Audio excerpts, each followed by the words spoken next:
So we are live now.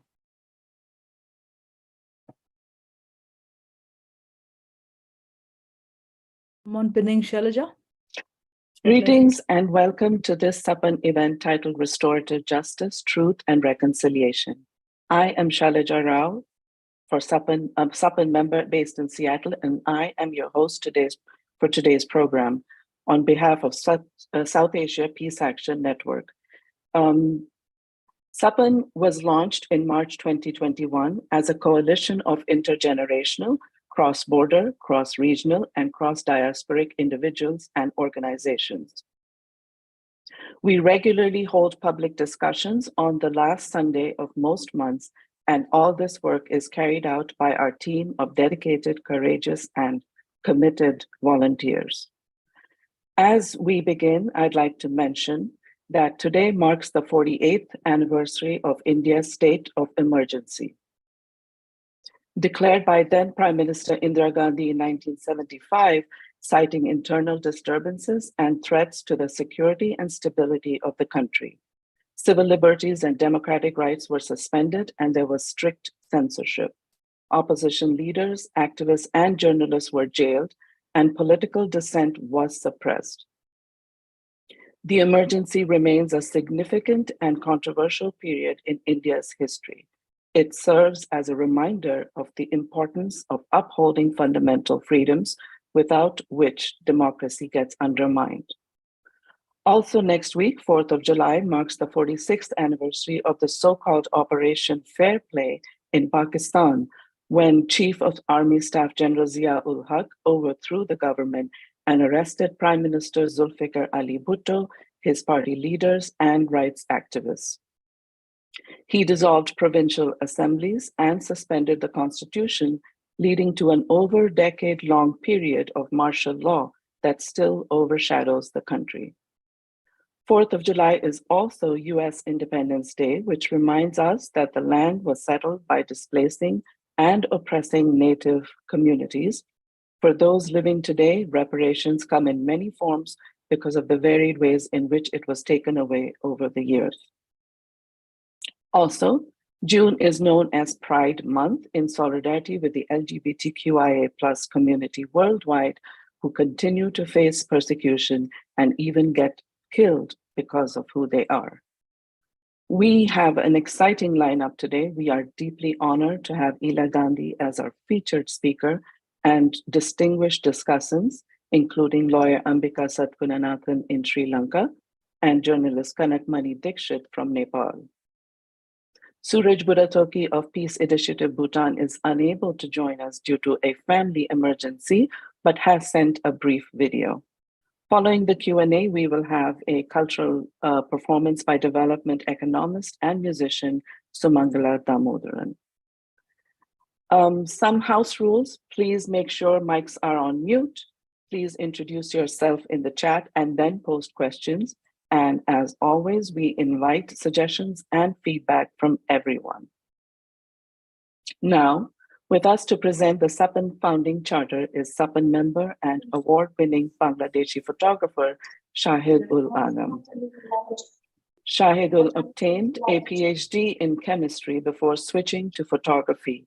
He subsequently founded the Drik Photo Agency, the Pathshala Media Institute, and the Chobi Mela Festival of Photography.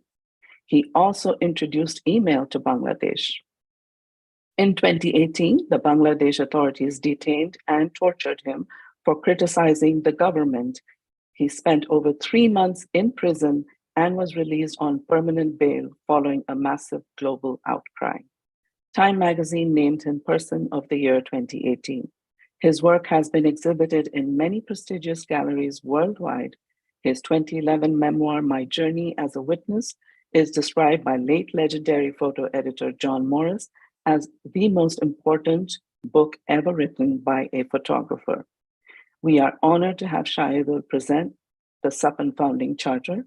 Over to you, Shahidul. Thanks for taking time out in the middle of your travels. Thank you. Thanks for having me. South Asia holds 1/4 of the world's population. In Dhaka, where I live, the German and French embassies share the same building. have a common reception.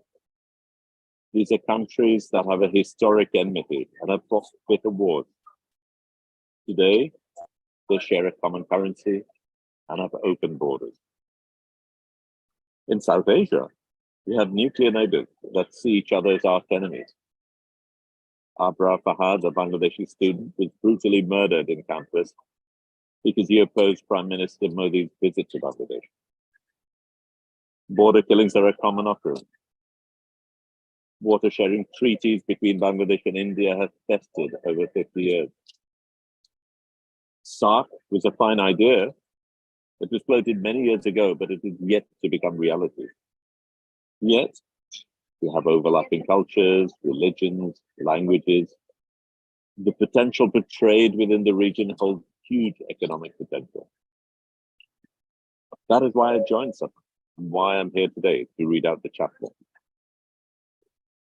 South Asia Peace Action Network is a coalition of individuals and representatives of various organizations joining hands for a minimum common agenda.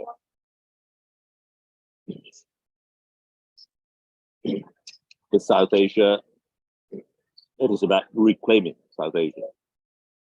The South Asia Peace Action Network calls on the governments and peoples of South Asia network, South Asian nations to work towards one, instituting soft borders, visa-free South Asia, visa on arrival, or at least visas, to allow freedom of trade and travel to each other's countries. 2, ensure human rights and dignity for all citizens, including religious and ethnic minorities, women, children, and other oppressed communities. 3, cooperate in all areas, particularly related to public health, culture, and legal reform, education, environment, climate change, and water issues, disarmament, demilitarization, and denuclearization. That's where the charter ends. While our governments have resisted such moves, the peoples of South Asia would openly embrace such initiatives. If our politicians genuinely believed in democracy, as the will of the people was truly in the minds of our rulers, then the implementation of the charter would be a no-brainer. Of course, I endorse something, and I hope you will too. I also hope you will donate generously to the organization to help it achieve its goals, which are our common goal. Thank you. Thank you so much, Shahid.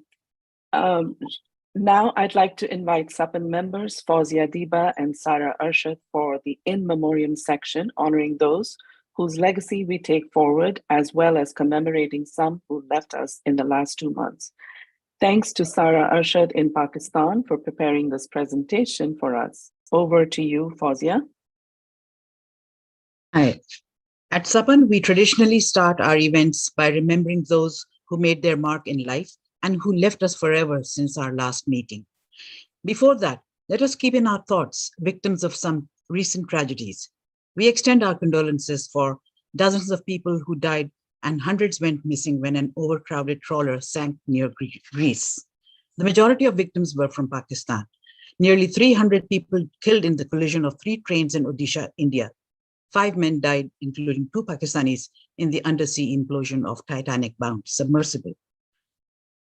We begin by paying homage to some of the intellectuals and reformers we feel proud to call our torchbearers. They include Dr. Mubashir Hassan, Kuldeep Nair, Kamla Bhasin, Asma Jahangir, Ayer Rahman, Nirmala Deshpande, Sufia Kamal, Sania Hussain, Rubina Saigal, Sabine Mahmood, Dr. Saman Kelegama, Dr. Iqbal Ahmed, Praful Bidwai, Rajni Kothari, Madanjit Singh, and many more.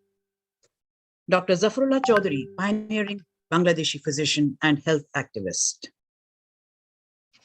Our first slide for the death this month.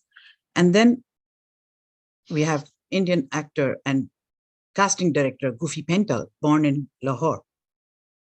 Marathi and Hindi film actor Sulochana Latkar.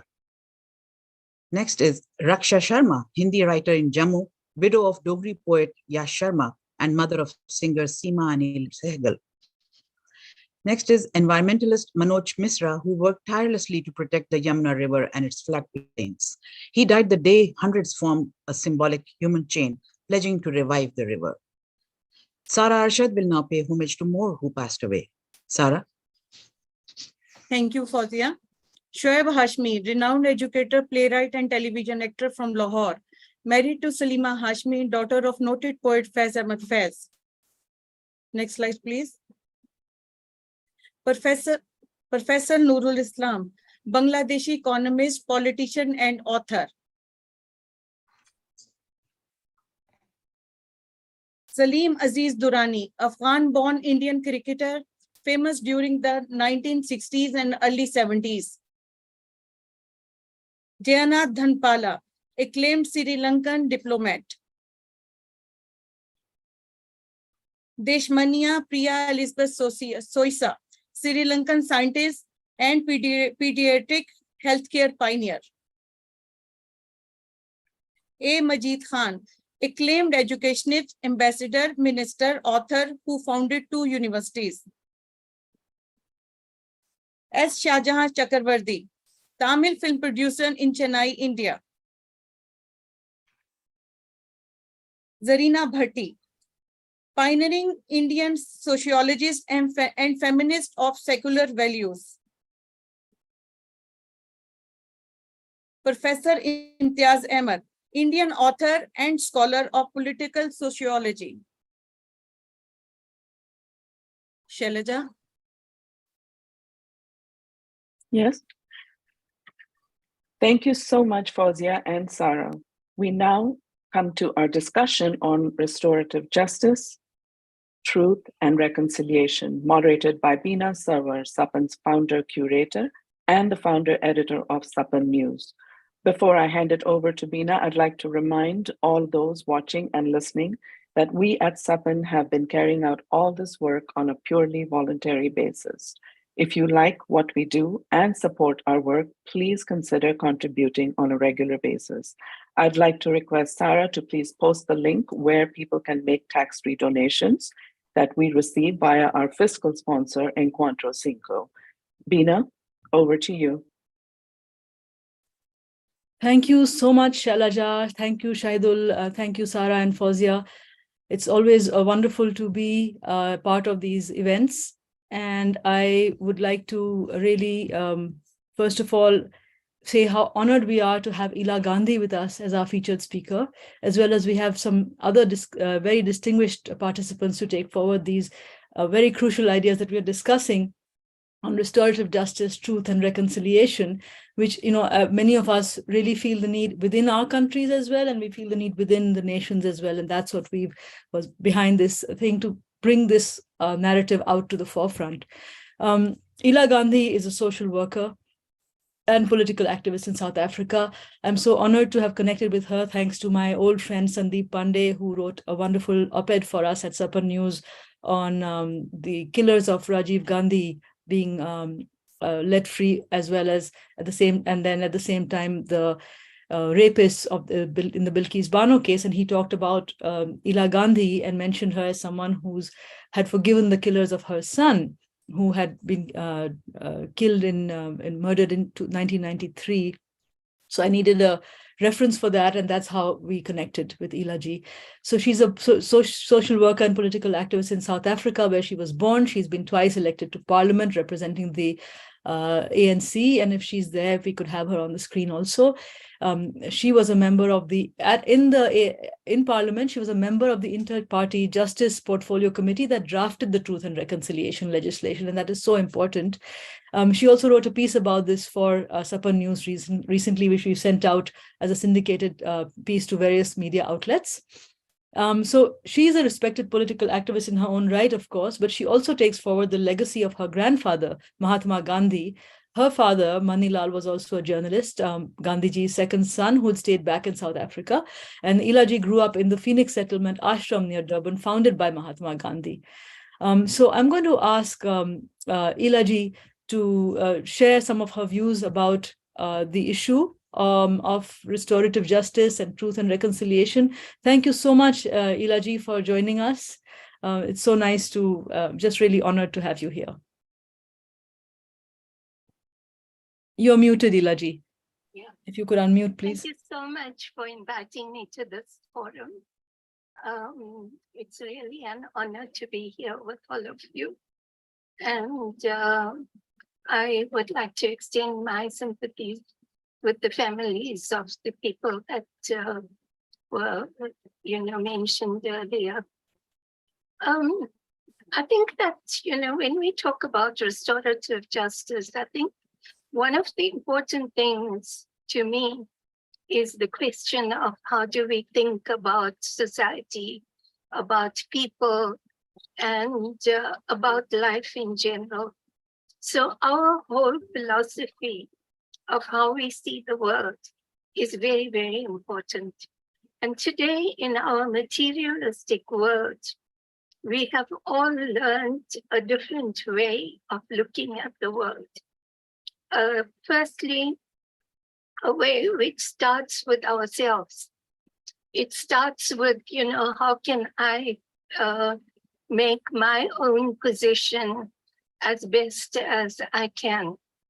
And I don't think about the others in my environment or anyone else. So that's the first materialistic thinking that we need to change in order to look at what is restorative justice.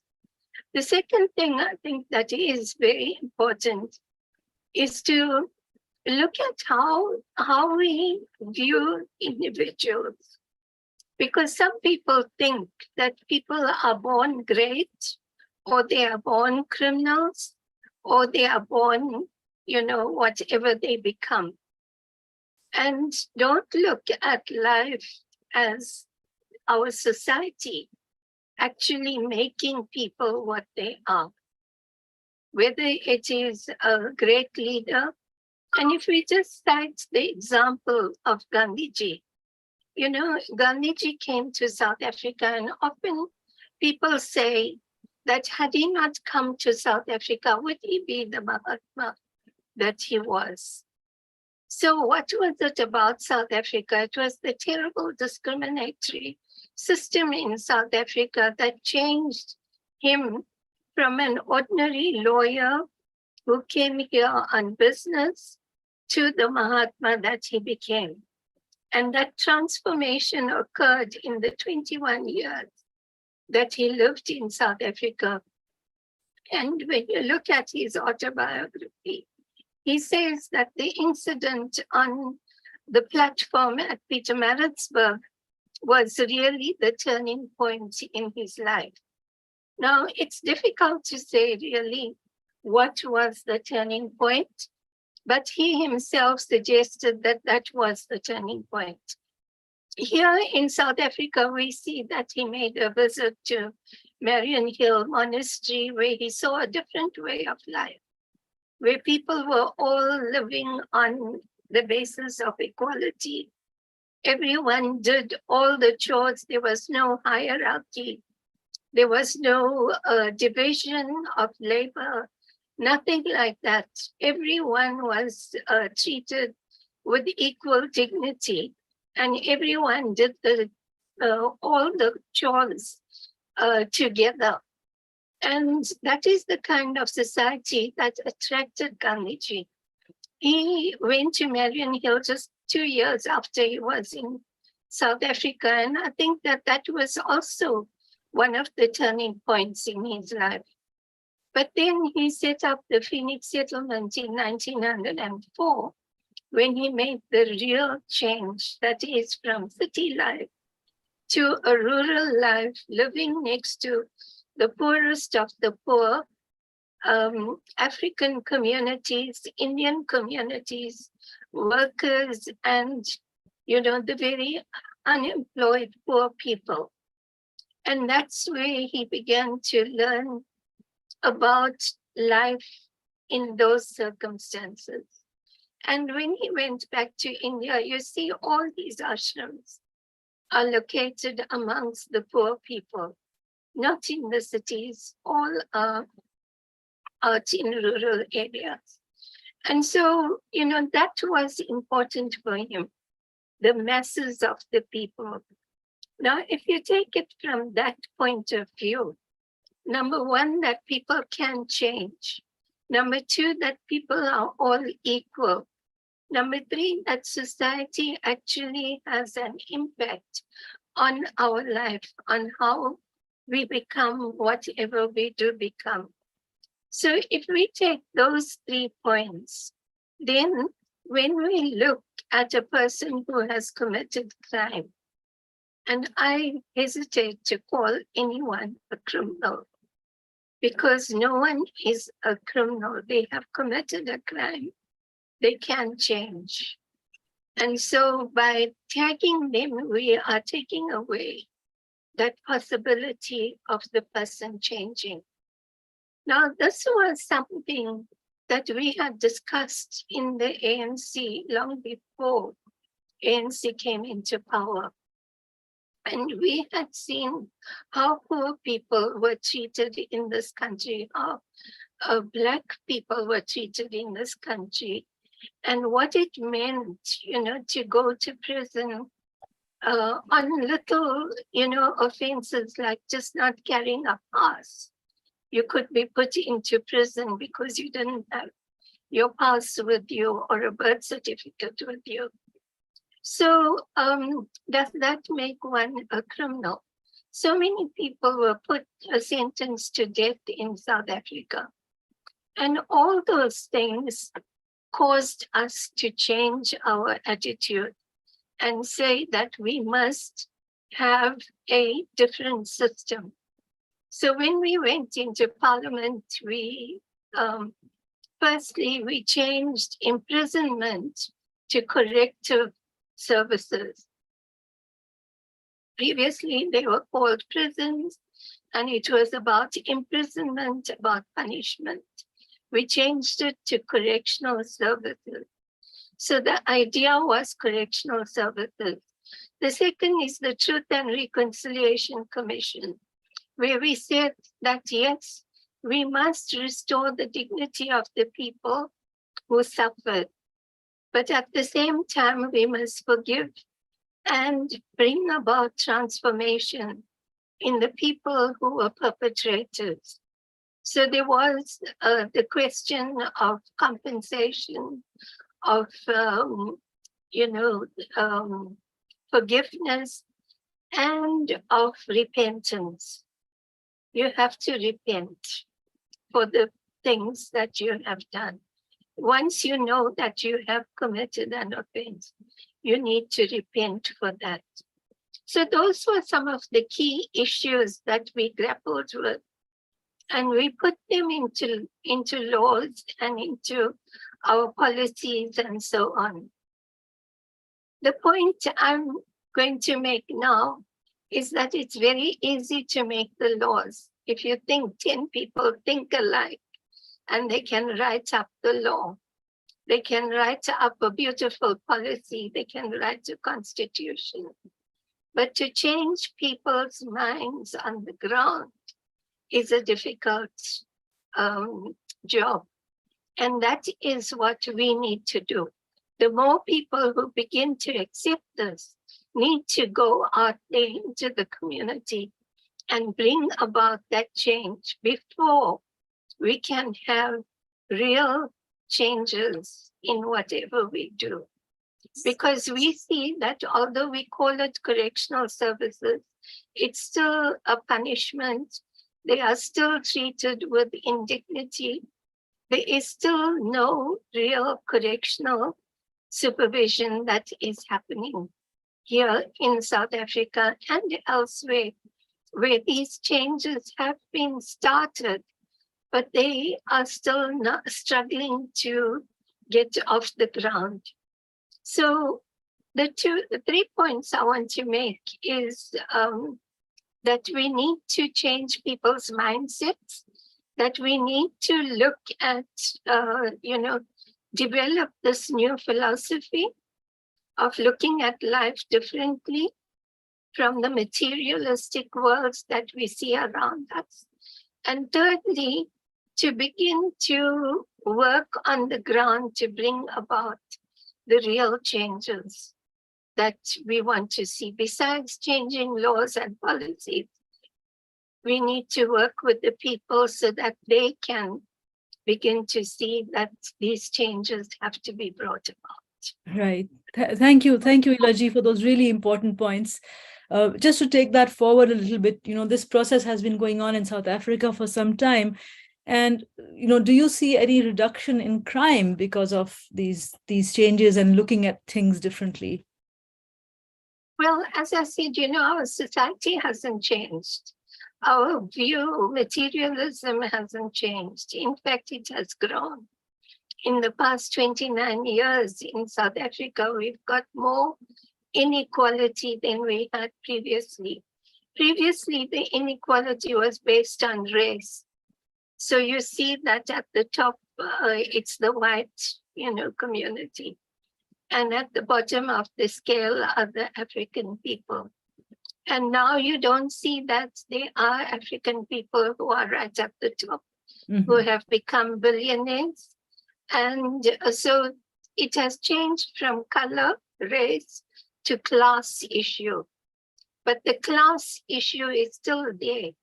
And until we change that, we're not going to see the crime rates coming down. Right. That's my view.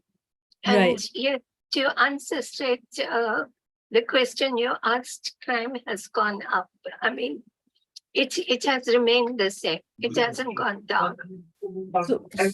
So as we had discussed before, the fact that it's not the severity of the crime that is a deterrent, but the certainty of punishment that is a greater deterrence than the severity of punishment. So, because you also mentioned that South Africa had, when we spoke earlier, that banished capital punishment.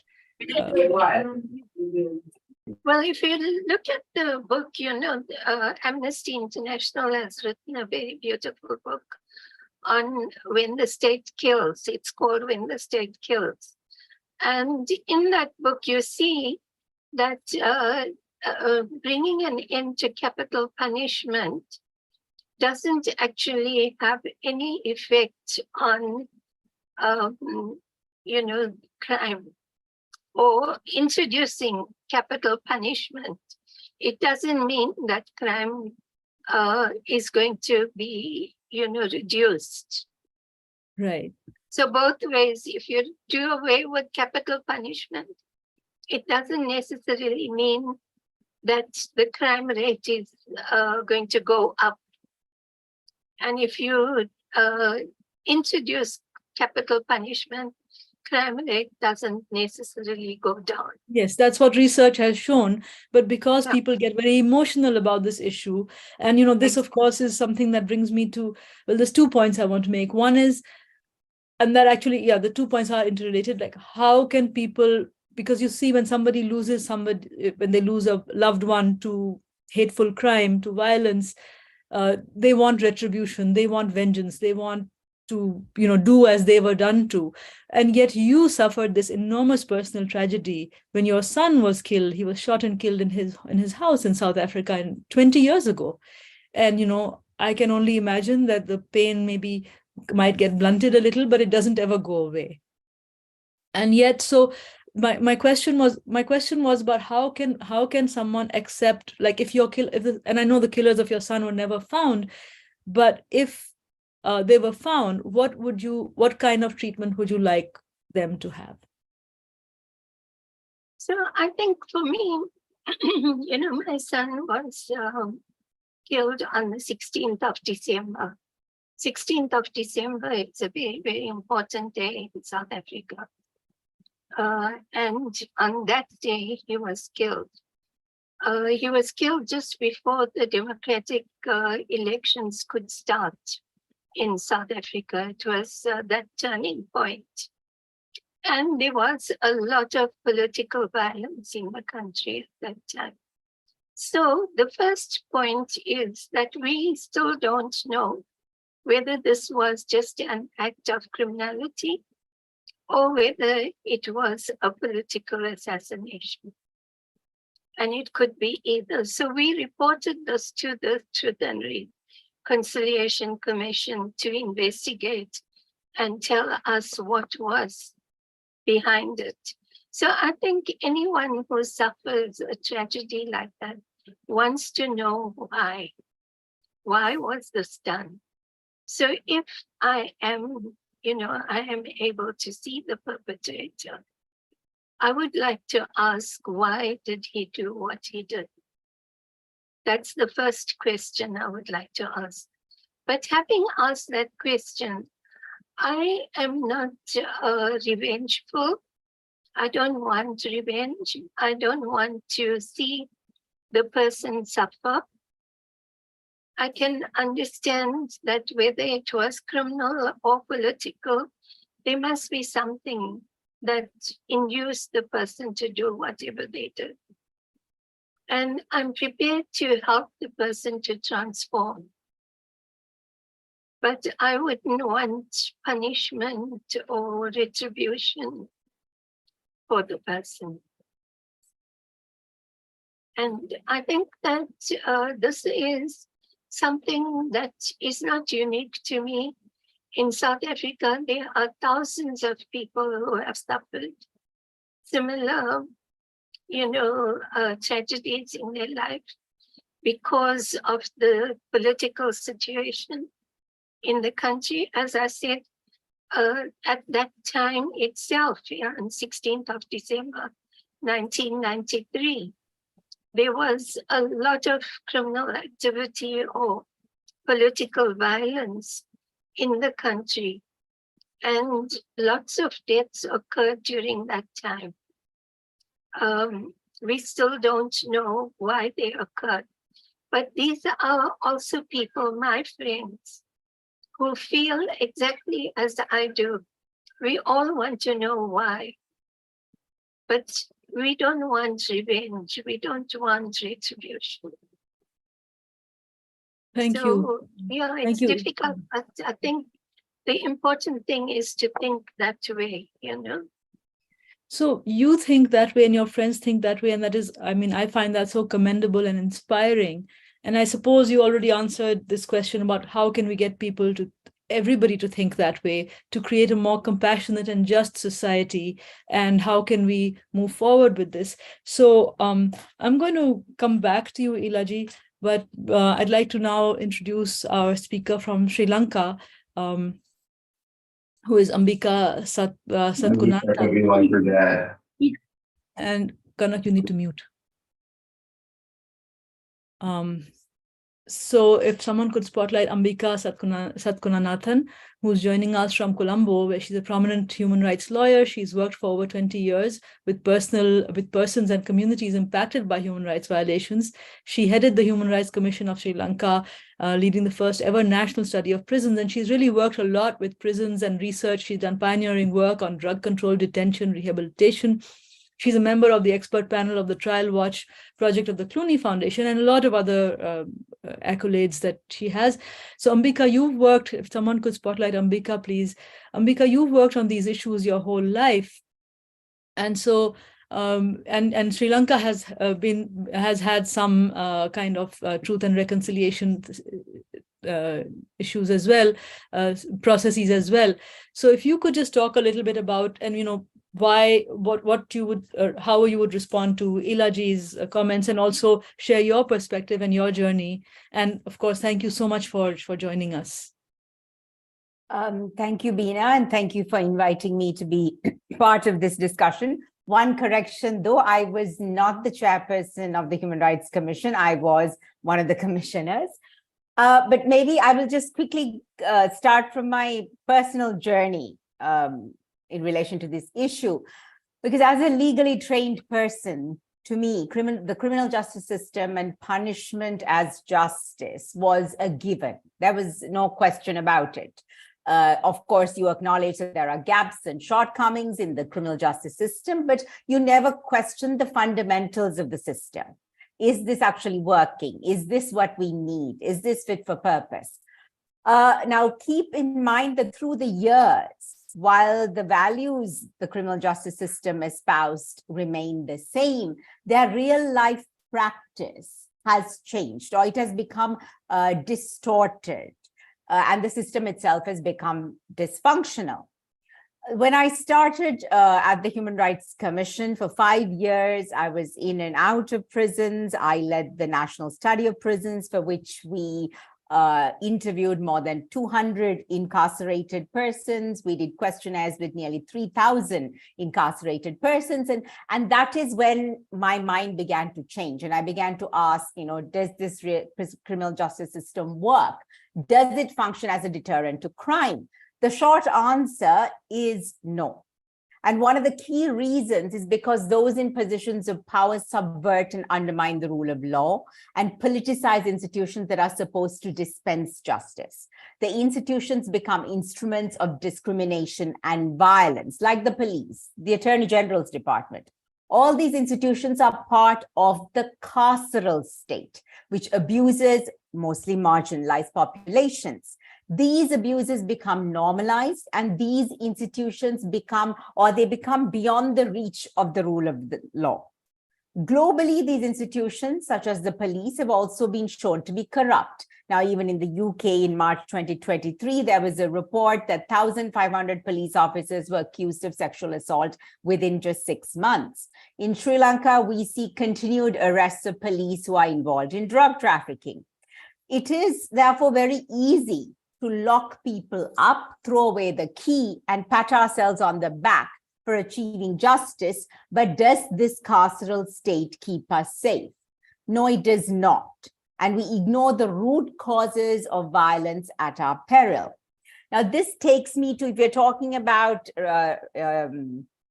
restorative justice, and we speak particularly in relation to conflict, internal armed conflict, we cannot talk about that without talking about general violence and the criminal justice system in general. So this brings me to the prison abolition movement, because I think if we're speaking about restorative justice and reconciliation, it's very deeply connected to the prison abolition movement. What is it?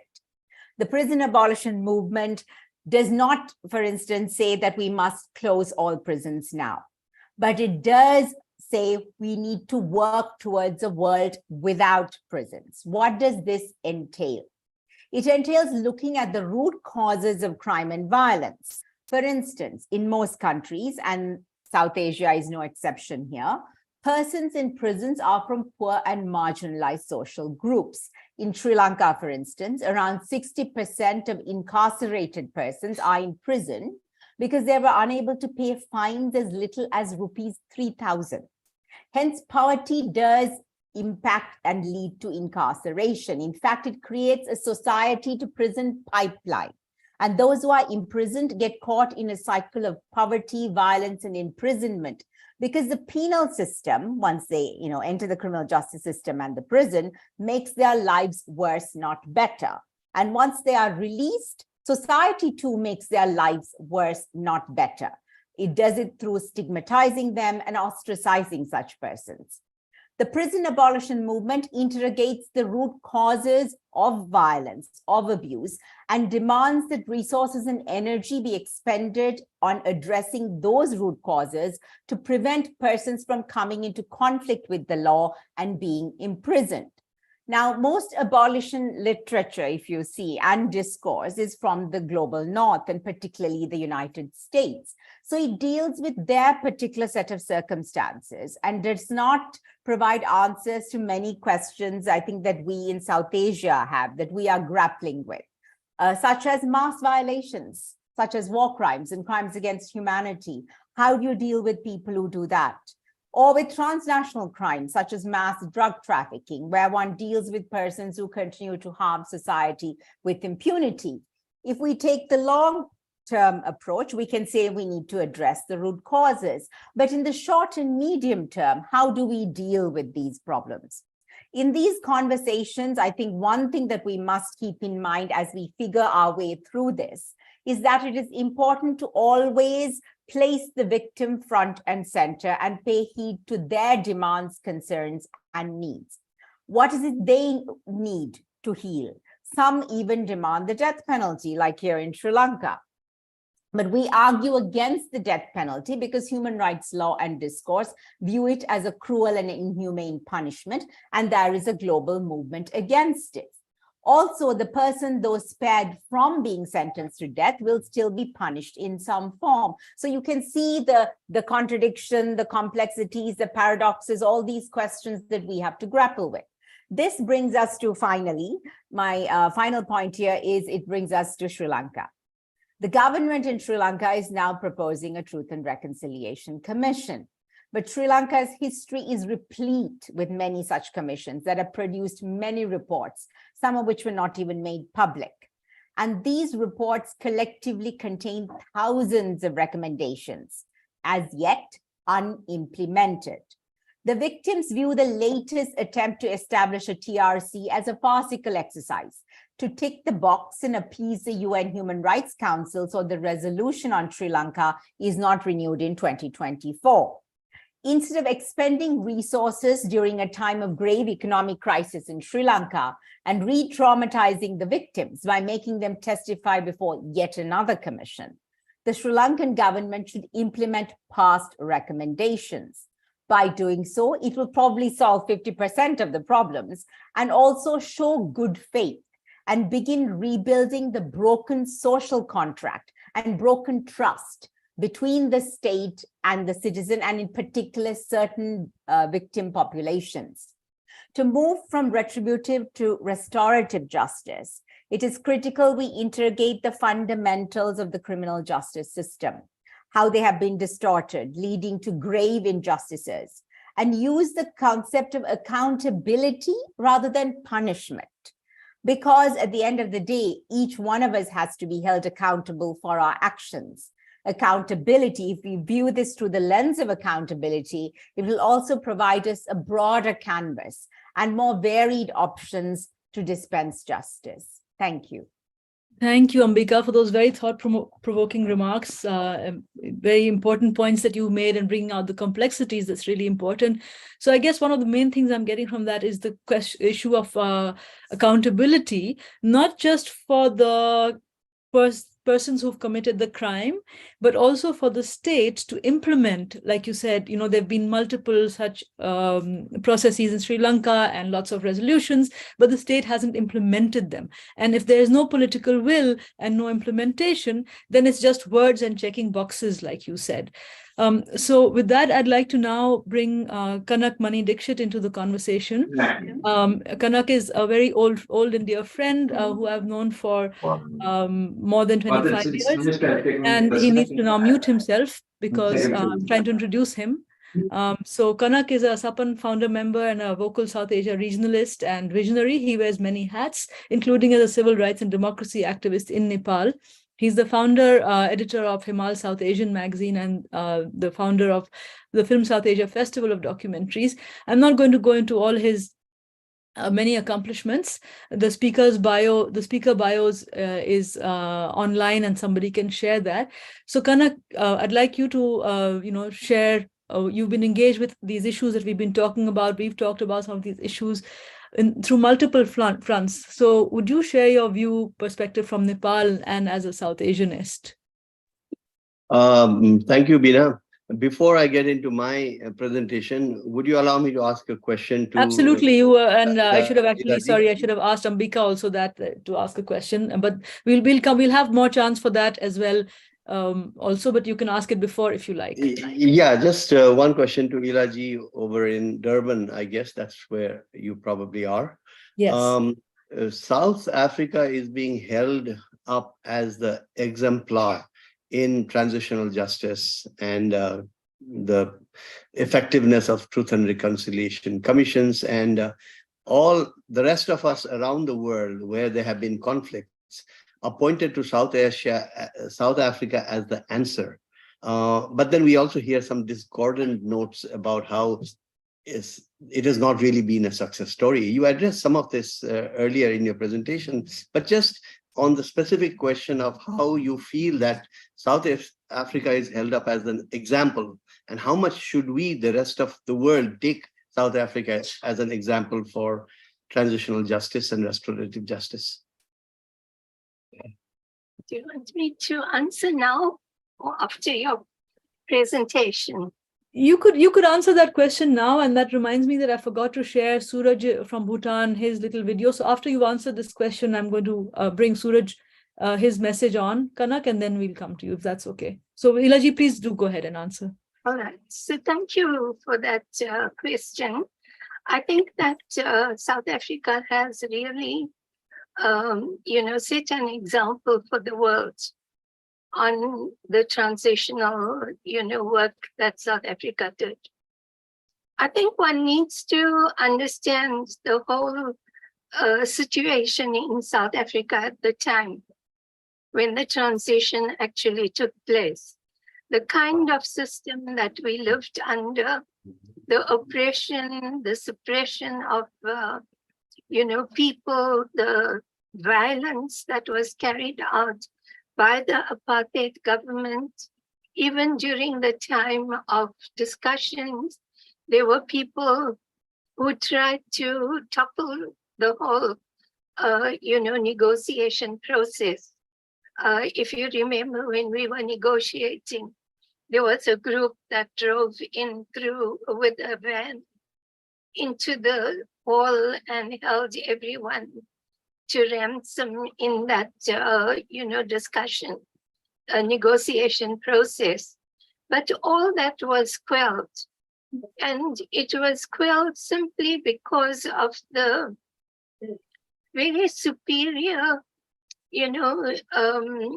sort of methodology and character of people like Nelson Mandela and others who were part of that negotiations process, all the work that they did.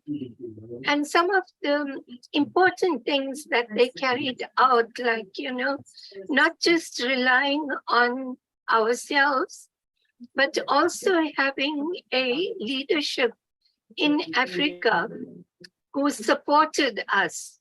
So there were peers in Africa itself, like, President Kaunda, President Nyerere, and others who would be like the senior people who advised and, who kept an eye on what was going on in South Africa. And it was because of them and the anti-apartheid movements around the world that we were able to get, get the government to sit at the table and actually come to some compromises that they had to come to around the table. So I think it is a very, very useful example. And I think it was very, very successful. Sorry. I'm sorry about that.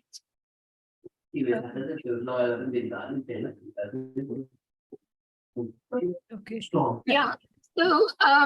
So what I'm saying is that yes, it was, but the people's hopes were very high.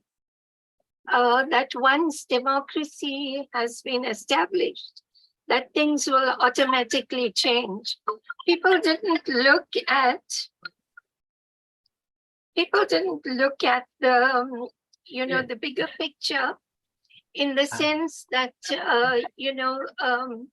we had to change mindsets.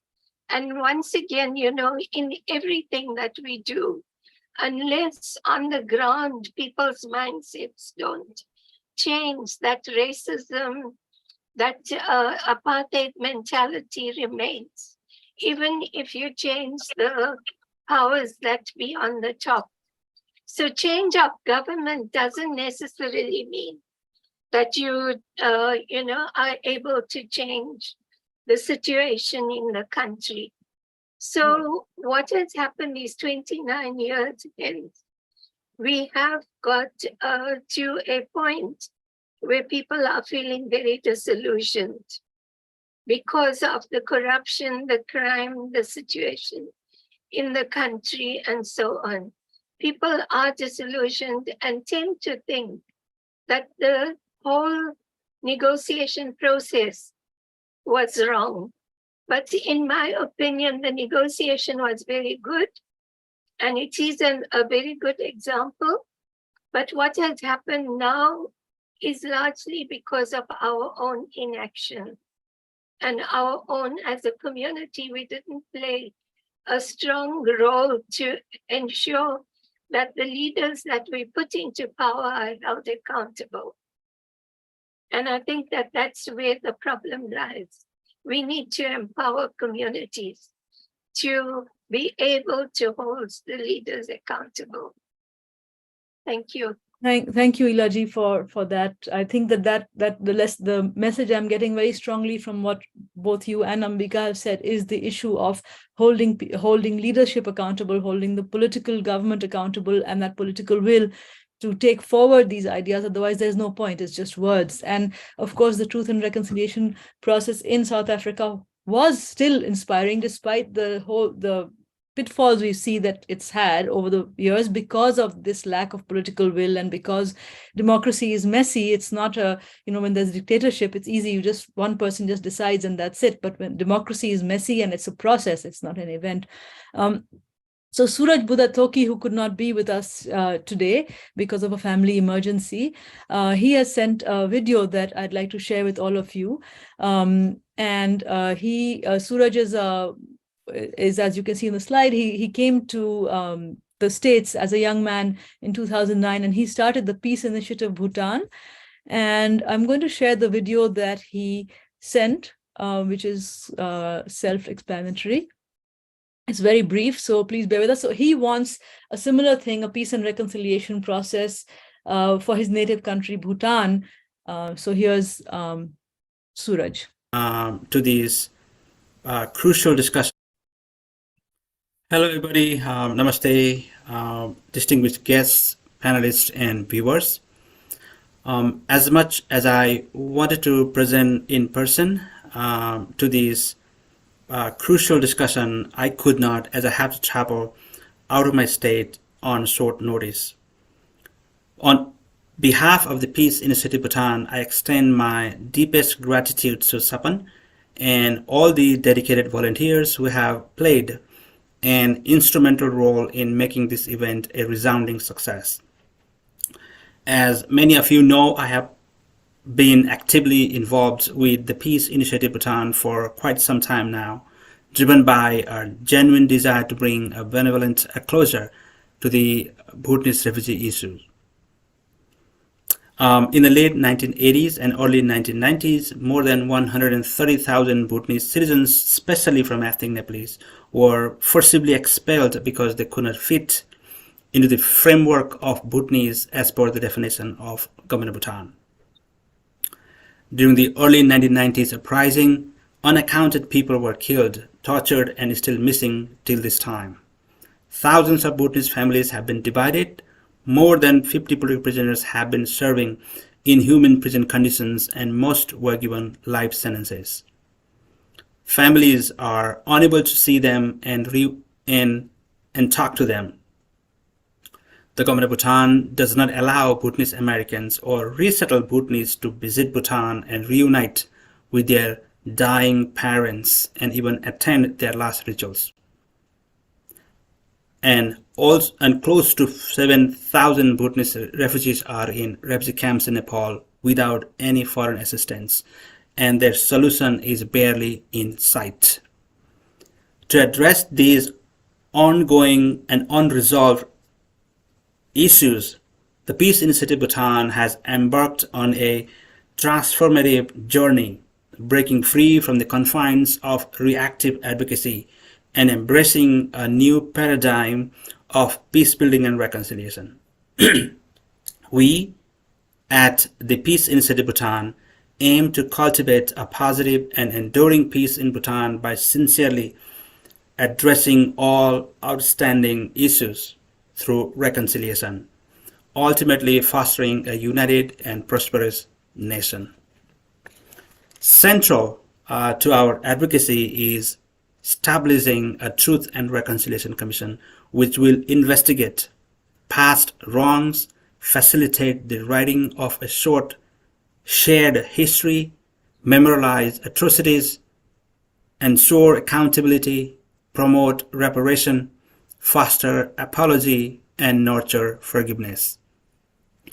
We firmly believe that beyond mere demands and conditions, we must actively participate in solution and contribute to constructing a peaceful Bhutan through reconciliation.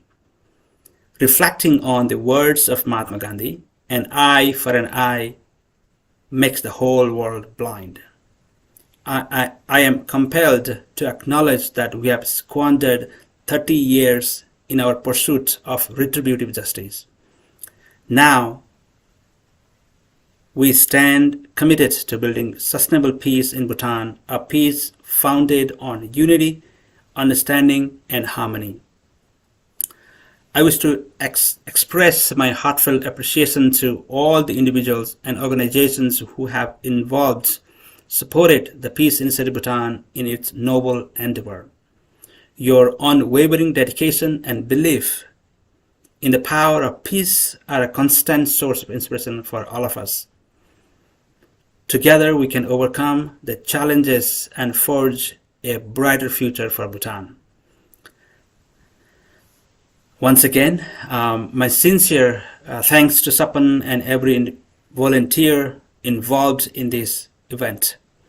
Your selfless dedication contributions have been pivotal in making this undertaking a resounding triumph.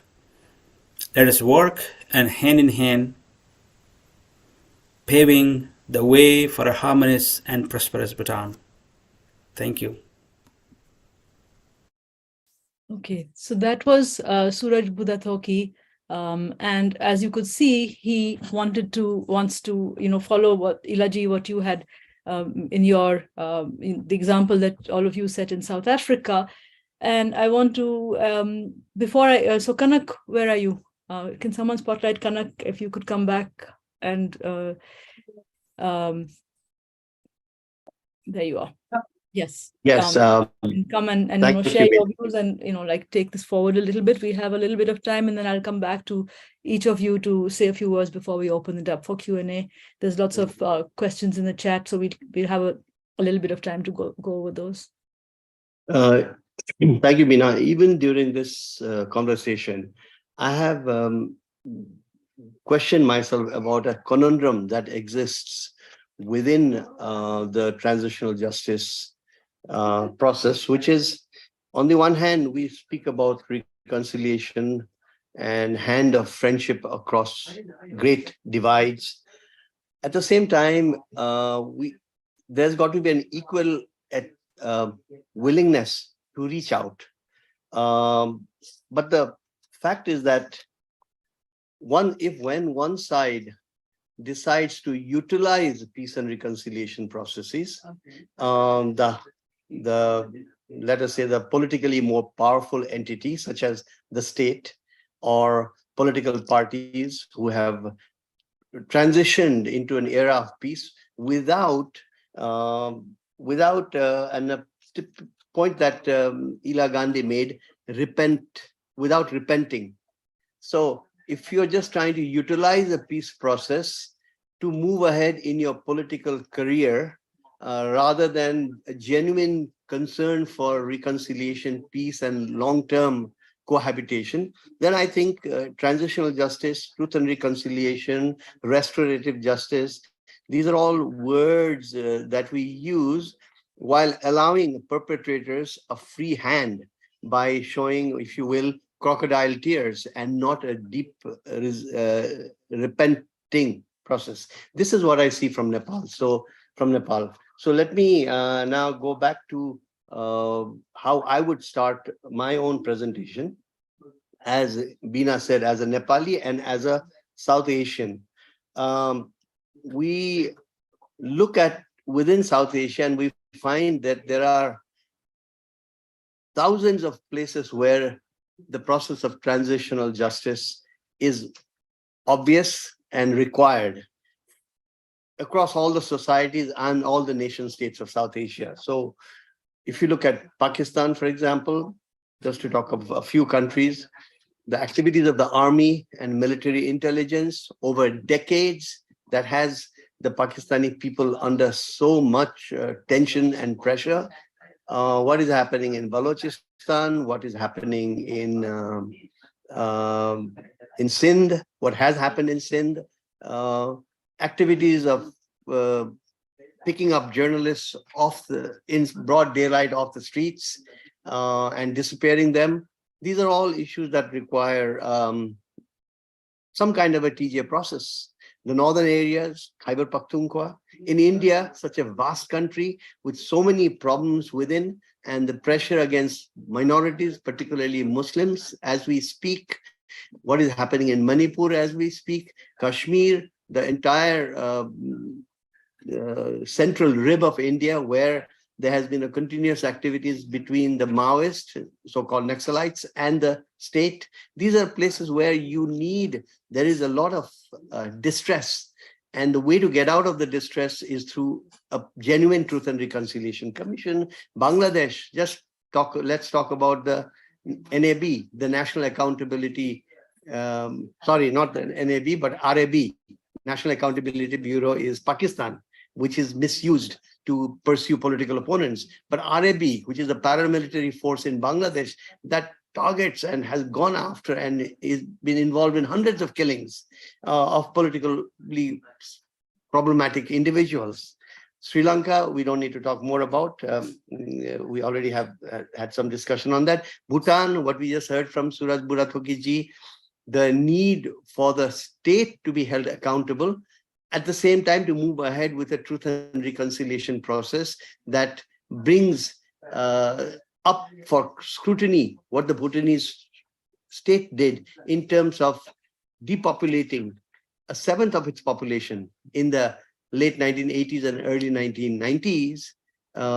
Yet today, the Bhutanese state is the entity that does not want to talk reconciliation. So what do you do, back to my original question, when one side only wants to utilize the words of transitional justice, but doesn't want to actually submit through any concession in terms of guilt or in terms of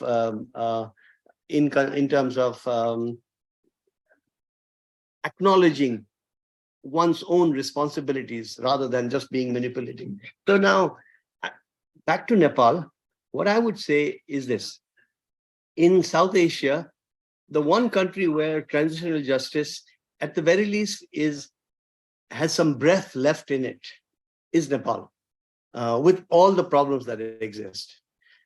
This primarily has to be the primary cause for this weakened but live state of transitional justice in Nepal has to do with the victims themselves, the victims of conflict, the conflict that we had, started by the Maoists and then a heavy hand of the state.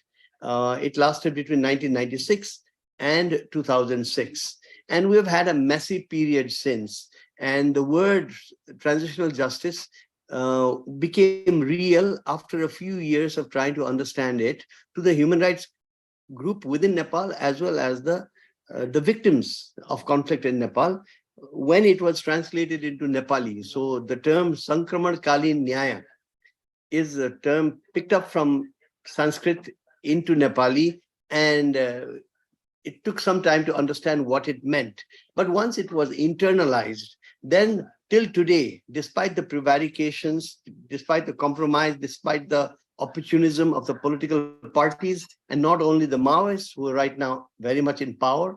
The prime minister is the Maoist commandant, but the other political parties have also been brought into a kind of opportunistic compromise. So the victims are still on the outside. And but nevertheless, Sri Lanka is where I'm glad to hear earlier that there is some talk about TJ still in Sri Lanka, but that is where we are looking for as an example for the rest of South Asia. But the victims in Sri Lanka, I believe, have been really sidelined, and may they have their day in the days ahead. So in that context, in all of South Asia, the place where Sankramankalin Nyaya is alive to some extent is Nepal. But that does, and therefore, it behooves us to try to understand what exactly is happening in Nepal. And there, everything is not rosy, other than the fact that the idea is still alive. Let me start by a critique of the Western governments and entities who have tried to support TJ in Nepal. In fact, the term transitional justice and what happens in South Africa, what has happened in Colombia, other parts of the world, was introduced into the Nepali slipstream by the European Union, the United States, the Western countries as a whole, and Western INGOs. And that was a good thing that they did. And once the Nepalis, as I suggested, internalized what it meant and took it on, owned it, that is the way for us to go. However, as we speak today, the larger geopolitical context has meant that the very Western entities and governments that were pushing Nepal into transitional justice are now actually backing out. And that is a critique that can be continued another time. I don't want to belabor it, other than to say that geopolitical considerations, the rise of China, the disinterest of the Indian government in seeing a transitional justice process in Nepal, all of these seems to have muddied the waters. So the very people who got us into it are now backing away. But that doesn't make a difference, because the Nepali people are now holding it. The Nepali victims, the human rights community in Nepal are actively engaged in this. So the term TJ remains alive in Nepal. The problem that I suggested, alluded to right away, I would like to end with making that point here. There's too much focus on reconciliation at the expense of the victims. And so when people say, well, let bygones be bygones, the group that we have to ask this question, it is not for the former perpetrators, as in Nepal, especially those that are active in politics right now and part of the state. It is not for the perpetrators or third parties, including even human rights activists and civil society activists, to say, how much do you want to keep talking about old matters? Let us forgive and forget. If anybody has a right to say forgive and forget, particularly on perpetrators who have been accused of the grave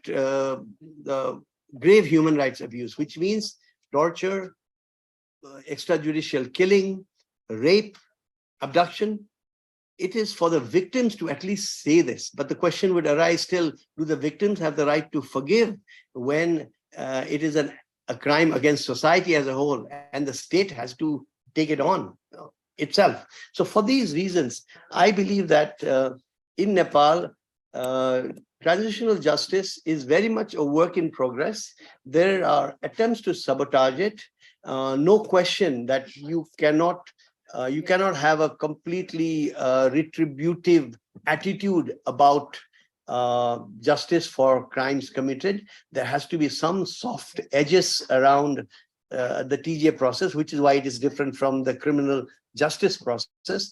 Yet, it cannot be abused. It cannot be abused, particularly by those who have achieved power, to essentially cleanse themselves. And this is where I suggest that presently, as we speak in Nepal, the transitional justice system, where there have been many truth and reconciliation commissions that have failed, and new commissions are put in place, and they also fail for the active sabotage by those who have attained political power, as a result of which the perpetrators among the state forces, the police and the army, as well among the former rebel forces who are now part of the mainstream, those are being, we are suggested that we forget them. If we forget the perpetrators, we can talk about reduced sentencing, but at the very least, emblematic cases must be taken through the accountability process. Luckily, fortunately in Nepal, this is what the victims with their resilience have continued to demand. And one last point I have to say, that in the transitional justice process in Nepal, all players neglected one central area. We talked about torture, rape, abduction, murder, but we failed to take into account the demands or the situation of the child soldiers during the conflict. And I have to report to you that the child soldiers themselves had to speak up before the rest of the human rights community learned about them. So when we speak about reconciliation, we have to talk about a level of accountability. We want to talk about how the process may be hijacked, and we essentially have to talk on behalf and for and give the mic to the victims of both sides as well as the child soldiers. This is what I had to Thank present. you. Thank you, Kanak, for those really thought-provoking remarks and for adding another layer of complexity. And thank you so much for bringing in the issue of the child soldiers. And of course, what the victims want. And like Ela ji said, that, there can be, in South Africa, many of them are already part of this process, and they have forgiven in a way. And so I'd like to actually just come back to each of you in a minute. I just want to say one more thing, that that one of the things that sticks out to me is, you've all talked about that, the need for society to change, and I can see messages in the chat also saying, how do we change mindsets? How do we change mindsets? And of course, one of the ways is through some kind of narrative building, as we are trying to do through this. That's exactly one of our aims behind this, is to bring this discussion into the forefront, into the narrative, out in the narrative as well, bring it back into the public discourse, because it seems to have taken a back seat, and to talk about all these complexities that each of you have brought in and have talked about. And one thing that I think that I haven't heard, but Suraj talked about Gandhiji's statement, an eye for an eye makes the whole world blind. And of course, another of Gandhiji's statements is be the change, which Barack Obama also owned during his election campaign. Be the change. How can you be the change? And that reminds me that one of the basic tenets of Islam, is that the greater jihad, the greater holy war, is the struggle within to conquer your own worst self. And the emphasis that Islam places on forgiveness and understanding and compassion, which of course those who have kind of hijacked the religion have completely sidelined, and they just are out for vengeance and retribution and revenge. So before I open it up to before we take some of the questions from the chat, we've got about 5 or 10 minutes for that, but I'd like to just go around and ask each of you to say, in like 30 seconds or a minute, one thought before we open it up. So Ambika, can I start with you? And Shaidul, yes. if you're there, then that would be lovely to have you as well. Yeah. I think 2 quick points, and one of them that I mentioned before, because when we speak of transitional justice, I think it's important to link it with the general criminal justice system, because we appear as if that is separate, and when you have a TJ process, things are going to be different. No, they're not. You can take your cue from how the criminal justice system functioned in the country to also the flaws, the shortcomings, the obstacles you're going to face within a transitional justice system. That also links back to the nature of the state, because in Sri Lanka, we have, a Sinhala Buddhist nationalist state, and that ethos which they're trying to also infuse within the institutionalize it. The second thing, the questions of changing mindsets. I've seen how it has happened. So for instance, while we were working in prisons, the fact that we were there all the time, and we were monitoring, we were calling people, the officers up for inquiries if they tortured persons. We found people who they tortured and hidden. That began to change the behavior of the prison officers. So the incarcerated persons would tell us, well, establish an office of the commission inside the prison, because when you come, the food is better. When you come, we have water all the time. And because we consistently visited, they said, well, now they don't hit us anymore, or they're not hitting us randomly, and they're not, and so they were like, you must keep coming. And I had prison officers, even senior officers, half jokingly, half seriously, tell me, oh, because of you, because of the commission, we can't maintain discipline, because the moment we say something, they say they're going to complain to the commission. And another example is strategy is through stories, by showing the real life impact. An example is actually someone who's a colleague who was pro-death penalty, read the chapter on death penalty in the prison study, which is full of stories, of testimonies, and trace the impact on the lives of the people and shows how flawed the system is through stories. The person said that they actually changed their mind at the end of it. And they were like, well, I'm actually, rethinking this. And that person was someone who prosecuted and who always demanded the death penalty and was called the hangman when he was a prosecutor. Right. That's really powerful. I remember Justice Durab Patel once saying at a seminar that if he knew, if he had thought about all these things earlier, he would never have sentenced anyone to death because of the great danger of fallibility. And Elaji, you and I talked about this, that how judges are also fallible. And we've talked about how many innocents have gone to the gallows or been convicted or have been executed, not just in South Asia, but America, where I'm sitting, is that one of the places which has the highest rates of death executions in the world. And so many of them are later found to be innocent. And Shahidul, would you like to say a few words before you jump on your plane? You can unmute yourself first. You need to unmute yourself first.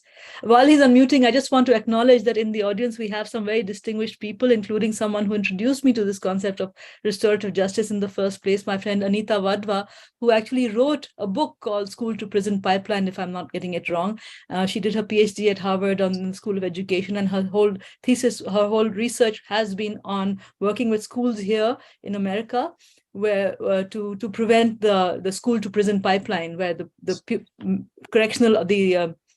security officers come and they arrest students and put them in prison.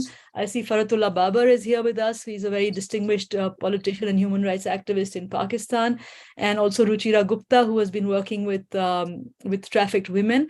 And there are so many other. Khawar Mumtaz is here, who will say a few words at the end. She's worked with from the Pakistani activists. She's worked with activists in Bangladesh as well. So Shahidul, even if you're not here when Khawar Mumtaz gives her closing remarks, you can go back to the recording and hear it later. So Shahidul, now that you've unmuted, please.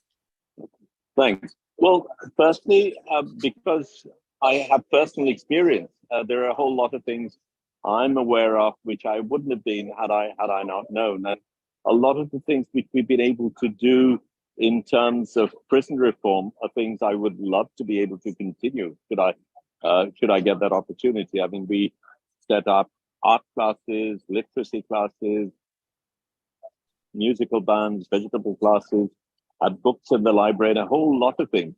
Ironically, the Bangladesh government has actually produced a film based on the work we did as a way to demonstrate how model jails should be. But okay, fair enough, whoever gets the credit, the fact that it's happened and perhaps is even happening is good news. But I'd like to move away to something else, in a sense, that Sapan, I think, gives us an opportunity to do. Pretty much in all our countries, we have the leaders behaving in exactly the same way, whether they call themselves democratic or not. And I think it is up to us, the citizens of South Asia, who do not believe, I'm firmly convinced, of these processes and these approaches, that we need to really collectively be able to campaign against it and create a resistance collectively through the strength of our coalition, so that these dictators and pseudo-dictators cannot get away with the things they do. I mean, the jingoistic approach that they take on, and the ridiculous conflicts that have continuously been buoyed up by people who find populist ways of winning elections or rig elections are things we collectively need to resist. And I believe at a personal level, at a professional level, at a citizen-to-citizen level, we are in a position to counter that. And I hope that is something that someone will be able to bring about. Yeah, thank you, Shahidul. Thank you for that suggestion. That's a really great suggestion. I just want to mention also that we had a session on the rights of the incarcerated some months back, and somebody can post a link in the chat about that. And Ambika was very instrumental in that as well. And in the language also, of course, is to call them not the rights of prisoners, but rights of the incarcerated was the language that is now used. We need to find local languages in our thing. And I see Fayaz Bakar in the chat has suggested inviting people from the local language writers more to these kind of discussions. The reason we have them in English is because that's our common language, but the video is available on YouTube. So hopefully we can get our contacts who write in local languages to watch it and to maybe write something about it in their local languages around the region. And for Shahidul, for your suggestion, I think one way we could take this forward is we did a resolution before on the rights of the incarcerated, and maybe we need to do one on this issue, on this process, on this accountability, restorative justice, transitional justice, truth and reconciliation, and the need for it in all our countries and within our countries and between our countries. Maybe we can draft something. So I'm going to ask the people who are here if people who would like to be part of that committee or to be part of it to please message in the chat so we can reach out to you later, and then we'll have, of course, I'm going to assume that all of you would be willing to be part of it and to look that over. I'm going to ask Kanak to take 30 seconds to a minute, and then I'll come to Ela. I think a lot of the questions in the chat have already been answered in the discussion. There's a specific one from Padma in Cambridge about the murder of a young man, a killing of a young man by a police officer here in Cambridge, Massachusetts, a Bangladeshi origin young man who was killed. It's been almost 6 months, and the police officer who shot him has not been brought to book. So, but I don't know, though, that's a very specific question. So I'll just, Kanak? The point Ambika made about death sentence, I think societies which do not have the death sentence, occasionally there will be this bubble of a demand for a death sentence. Nepal, I don't know whether this is unique in all of South Asia, does not have a death sentence. It was the 1990 constitution that did away with that provision. Occasionally, there are demands by people who do not have a context or have a liberal outlook, suddenly to say, well, we should have a death penalty. So we have to be always on guard in Nepal about some kind of a populist wave might try to bring it back. But for now, we seem to be safe on that count.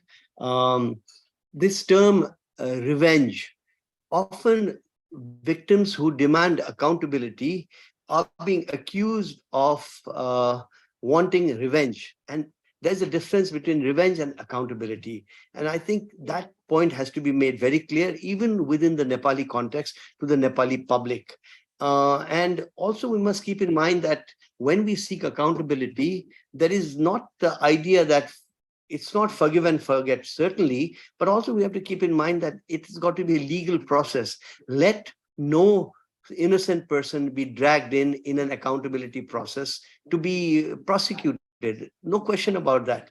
And therefore, I believe that this false negative equivalence, if I might use the term, between revenge and accountability has to be cleared up. Finally, what I would like to suggest is that, and this is why this particular session by Sapan is so important, is transitional justice, restorative justice, truth and reconciliation commission processes are vital in communities that have gone through great collective distress.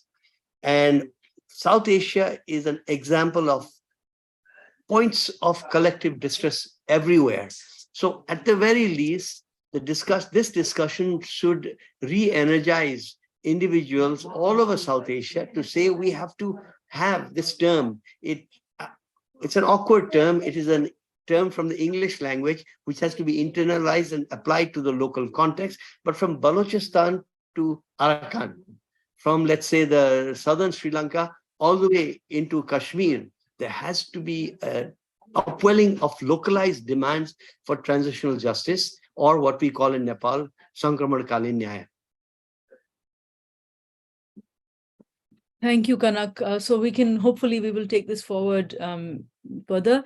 Ela ji, over to you. Would you like to share some last thoughts before I hand it back to Shailaja? Thank you. One of the most important things that I must ask earlier was about our Truth and Reconciliation Commission. One of the shortfalls was this question of accountability. That when it came to reparations, we felt, we had the government taking the responsibility to, compensate people who had suffered. And it wasn't the perpetrators who had to do something.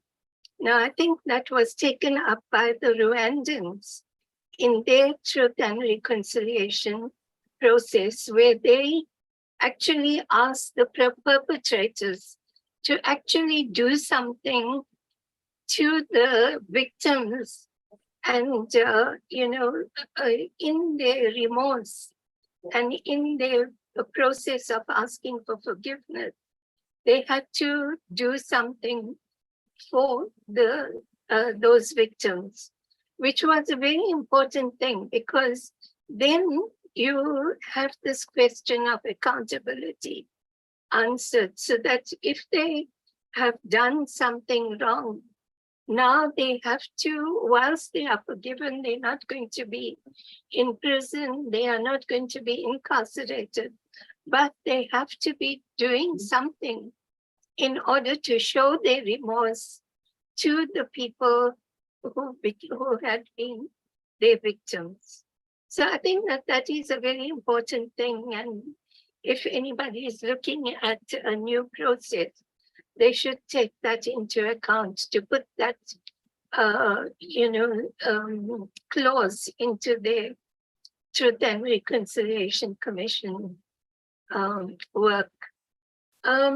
Just the other thing that I wanted to say is that I think it's not about forgive and forget.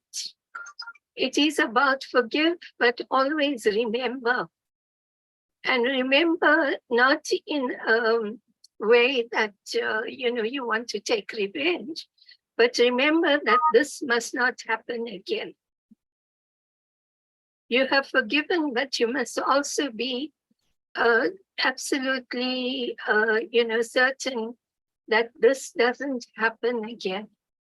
Yeah, that's sorry. Yes. Yeah, so that was a big point in our, process as well, that you forgive, but it doesn't mean that you are now going to forget the whole thing. So I think one thing that we say, like in the modern language, the hashtag never forget. And I think the Japanese actually have really shown this, although there's never been a proper truth and reconciliation between Japan and America, but you can see that the Japanese have forgiven but never forgotten. The hibakusha are still out there, and they still, never forget that one of the world's most powerful country dropped 2 atomic bombs on a country that was about to surrender anyway, and killed and so many, and left generations, caused radiation to generations. So definitely, I think never forget. I think forgive but not forget, but to keep remembering, and to basically with the idea to never let it happen again. I think that's really important. I'm not going to go into the individual questions in the chat because there's a lot. I'm going to actually just thank all of you from the depths of my heart. This has been a really amazing learning experience, and I'm really glad that people like Ruchira Gupta and Anita Wadhwa and Faratullah Babar, Fayaz Bakir, and others have been with us, and hopefully we'll have them sometime on screen as well. So I'm going to thank all of you and hand it back to Shailaja to wrap up, and invite Khawar Mumtaz and for the brief cultural session, and to invite Khawar Mumtaz for the closing remarks. Thank you. Thank you, Ela ji, Ambika Satkunanathan, Kanak Mani Dixit, Suraj Budathoki, and Shahidul Alam for sharing your thoughtful perspectives, a lot of great insights, and a lot to process. Thanks, Pina, for the most informative discussion I have heard in a long time. Now we will switch gears to listen to a couple of songs by Sumangala Damodaran.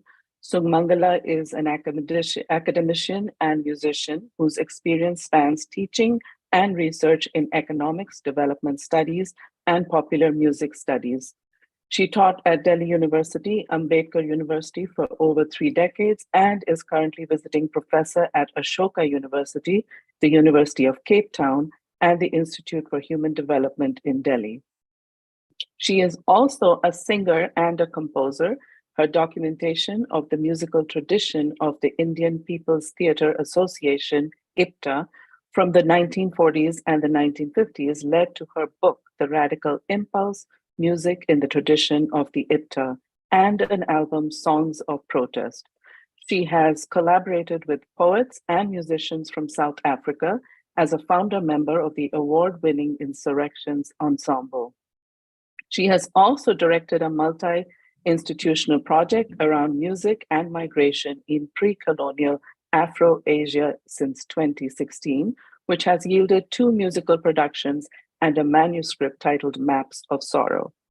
I will not keep you waiting any longer. Sumangala, the floor is yours.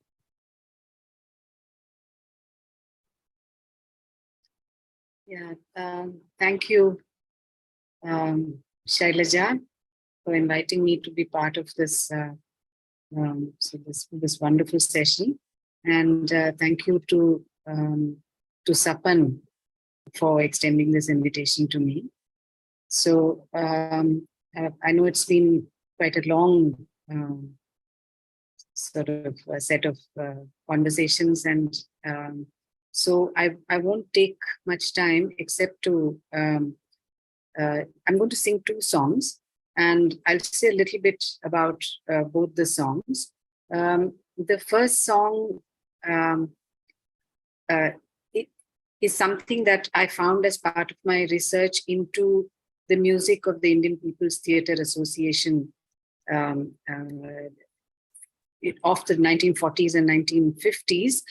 This is work that I started doing sometime in 2006, which was already quite late in terms of trying to excavate an older music tradition, because most of the people who were part of the IPTA, who were founders of the musical tradition of the IPTA, had passed on by then, and the few people who were around were already quite old by the time I started doing this work.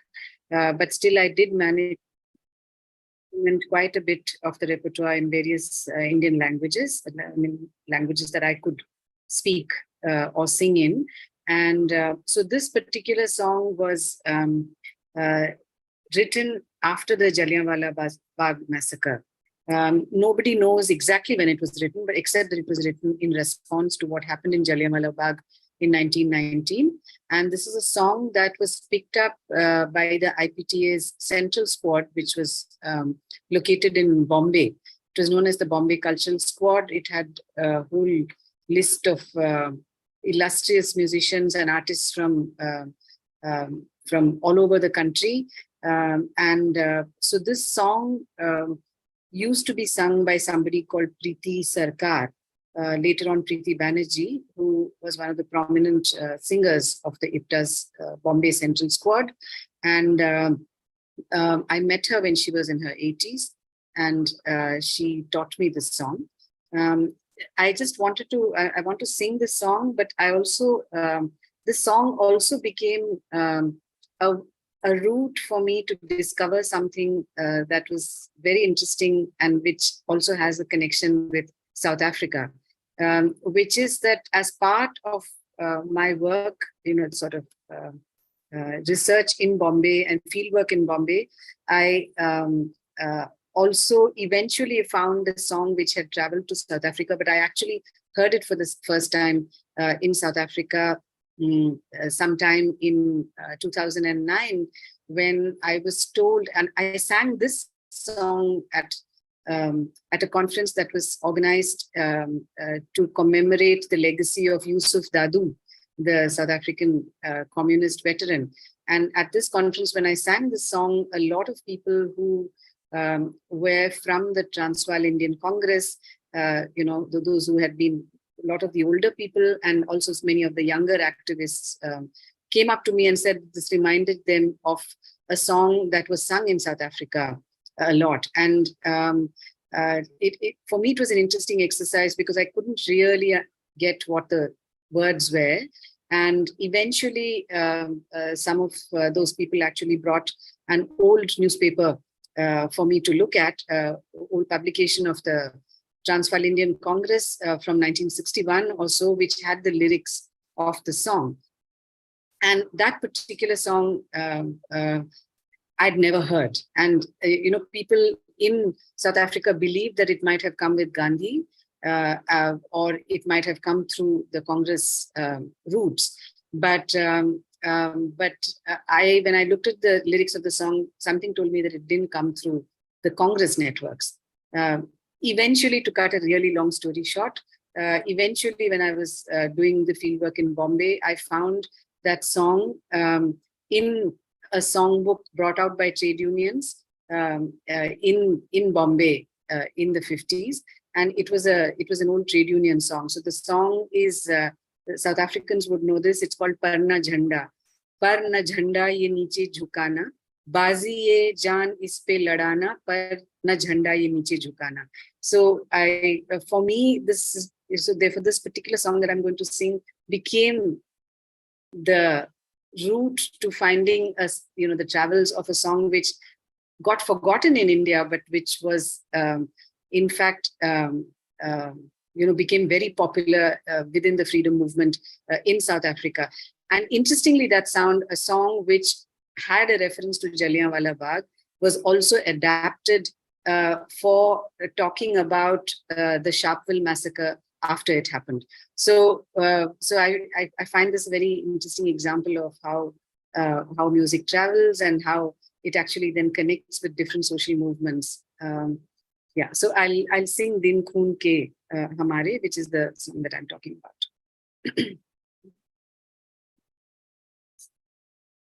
Din Khoon Ke Hamare प्यारे न भूल जाना,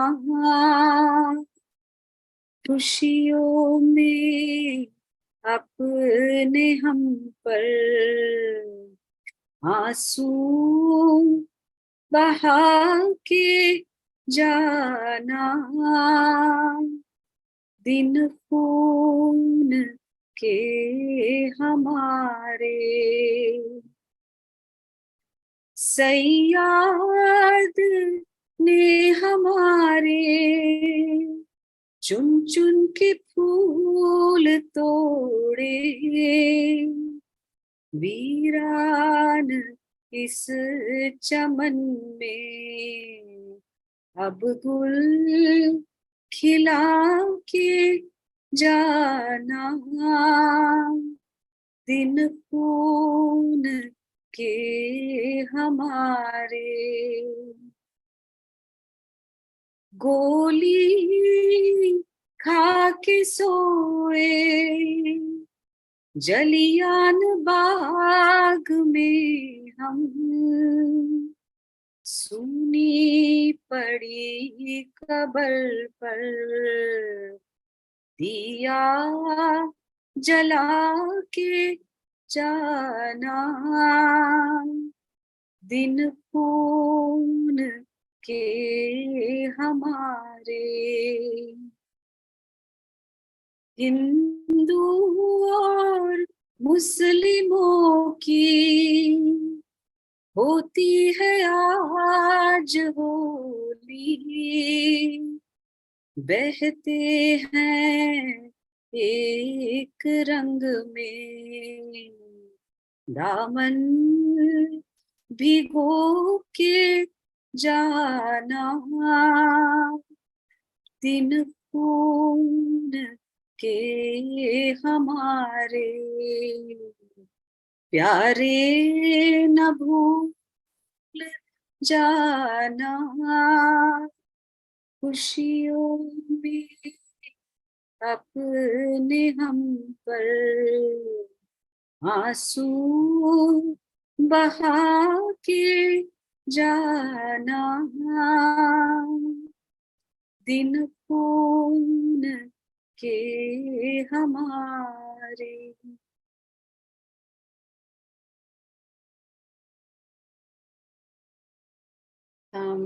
This was the first song, and the second song is also an IPTA song. This was written by the Urdu poet Makhtum Muhyiddin from Hyderabad at the time of the Second World War. And this is a story, the story of the song is that he was returning from the railway station and going back home after some travel. And he happened to witness a whole procession of emaciated looking, very hungry looking men being conscripted to join the British Army to fight the Second World War. So he wrote the song on instinct, saying, "Jaane wale sipahi se poocho wo kahan ja raha hai."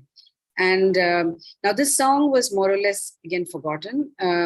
It was perhaps composed by Makhdoom himself. And he used to reportedly sing it a lot after he had written it. But then it was more or less forgotten. And it was used in a particular version of it was used in a Hindi film called Usne Kaha Tha in sometime in the 50s. But again, it didn't become a rage or anything like that. Much later in 1983, I joined a group called Parcham, which used to be a protest song group. It still is. I mean, Parcham still performs in Delhi. And at that time, Safdar Hashmi taught me this song. He was on the lookout for somebody who could sing this song, and he wanted to revive it. So our group Parcham, worked on the song and developed it. We developed it as a solo song followed by a chorus, and it was sung for the first time in an unexpected place. 1984, after Mrs. Gandhi was assassinated and the anti-Sikh carnage was raging all over Delhi, North India, many parts of India. There was a very large citizens group which was formed, activists and artists and so on, which were going around collecting relief for the camps in Delhi, but also going around various areas, particularly universities, trying to talk to people and, to make sense of this whole thing, that this was political and it was not something that that was actually a communal thing. I mean, it was directed against the Sikh community, and people from the Sikh community was also extremely angry. And there were a large number of people, young men, who had gathered at Khalsa College, which was one of the few places where they felt safe. So this procession was supposed to go through Delhi University and eventually end in Khalsa College, and it was a very, very tense and bordering on violence kind of atmosphere, because the young men from the Sikh community felt they didn't have much option but to go out and retaliate. And people were trying to appeal, saying that, look, this is not about, this is not the way this is going to be solved. It's a political question which has to be sorted in a different way. And at that point, when it was quite, the atmosphere was, really tense, Safdar sort of whispered in my ear and said, will you sing that song? And I was a young, kind of brash undergraduate at that time, and I turned around and I said, but Safdar, this is a anti-war song, it's an old song. So he said, just don't argue for now, please sing it. I'll explain later. And so we sang that song, and that's the first time we publicly sang that song. And that song really, really changed the atmosphere. I mean, large numbers of people actually just broke down, and it was quite a major moment of catharsis. And for me, that was one of the most formative moments in my life, which then eventually also made me go back looking for this music much later. So I'll sing Jaane Wale Sipahi Se Poocho.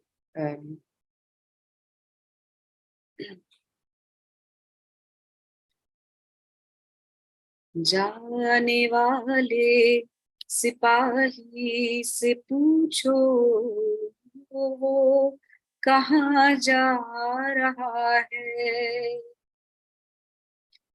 जाने वाले सिपाही से पूछो वो कहाँ जा रहा है। कौन दुखिया है जो गा रही है, भूखे बच्चों को बहला रही है। लाश जलने की बू आ रही है, जिंदगी है कि चिल्ला रही है। जाने वाले सिपाही से पूछो, वो कहाँ जा रहा है। कैसे सहमे हुए हैं नजारे, कैसे डर डर के जलते हैं तारे। क्या जवानी का खो रहा है, सुर्ख है आंचलों के किनारे।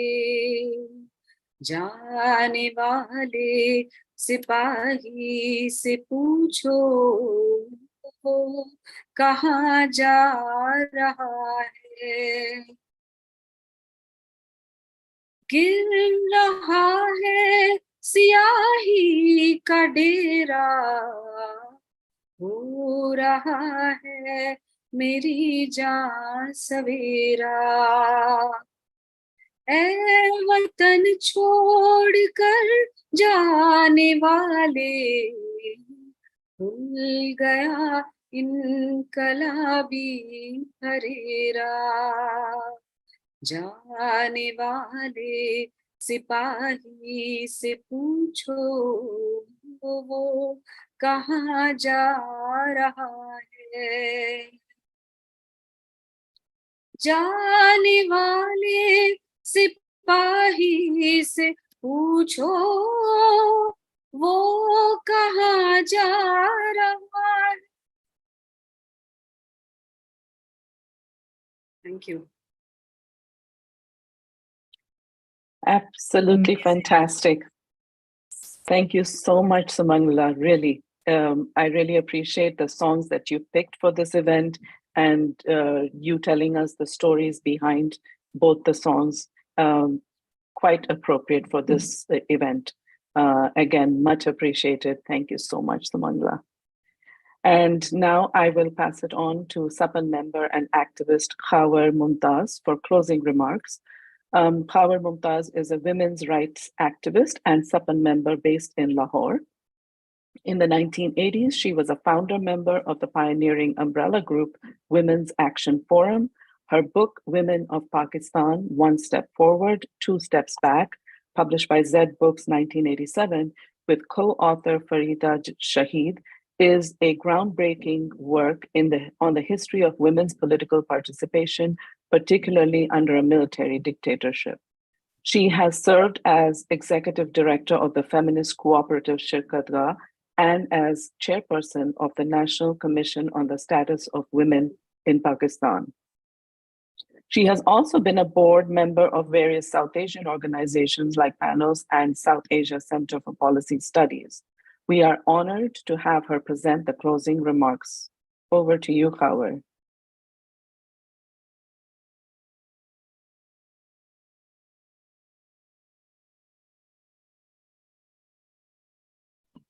I'm sorry, I was muted. Thank you, Shailaja. It's been such a rich discussion and so much thought-provoking ideas and thoughts that I feel almost silenced by. And then the two songs at the end, really moving, but also giving us a lot of inspiration and hope that, first of all, that we're all very connected. And as Kanak had pointed out, we've all been through collective distress and continue to go through collective distress. And therefore, this very timely discussion on restorative justice, of moving away from punitive measures to more reconciliatory processes. And we all feel it very intensely. And we are very thankful to Ms. Ela Gandhi for giving us some very core concepts that we need to internalize.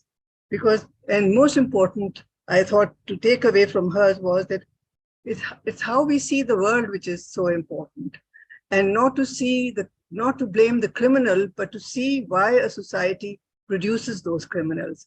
And how do we change that mindset? And where we put the victim at the center, as a lot of you have spoken about, and how we then look towards accountability and not revenge. So very rich discussion and very powerful and moving, reflective ideas. And I don't want to take everybody's time, but I was just feeling that in Pakistan, we've been talking from time to time, people talk about having a Truth and Reconciliation Commission, but the challenges to it, I think, have come out so well today. And as Beena says, we need to now build a narrative around it. And the other thing that I think very important that Shahidul talked about is how we as citizens raise these issues of accountability and restorative justice and move away from punitive measures to bring about peace, which we see are not really producing much result. So with those very, very thoughtful and reflective pieces, I would also like to say that, we've had a very traumatic history between in Pakistan, and especially our, the breakaway of part of our, the liberation, as the Bangladeshis call, of Bangladesh and the creation of Bangladesh. And as women, we've always felt very deeply disturbed by what happened and how it happened. And I would like to, speak today of the Women's Action Forum back in 1996, when we were, despite the crisis and the trauma, women of South Asia have tried to keep in touch and connect with each other, and the people of South Asia, whether it was India-Pakistan Peace Forum, whether it was through PANOS and the Center for Policy Studies. Many of those platforms came with reference to SARC and independently also to connect each other. And we find that in this discussion also, there is so much commonality of perspectives and our collective problems that we've had. That in 1996, Women's Action Forum felt that we needed to somehow reach out to the Bangladeshi women especially and express the depth of our feelings and our distress at what they went through. And we then offered an apology to the Bangladeshi women. And this was the 25th year of Bangladeshi independence. And we felt that we needed, as a nation, to reflect on the role that was played at that time by the state and Pakistani military in a very violent suppression of the Bangladesh aspirations. I won't go through the whole statement that we gave at that time, but we recognized that as that was happening, as Pakistanis who stood silently by, we must also judge ourselves as history has already judged us. And I think that was a self-realization of what we did as a nation, what we did wrong. So we used that opportunity to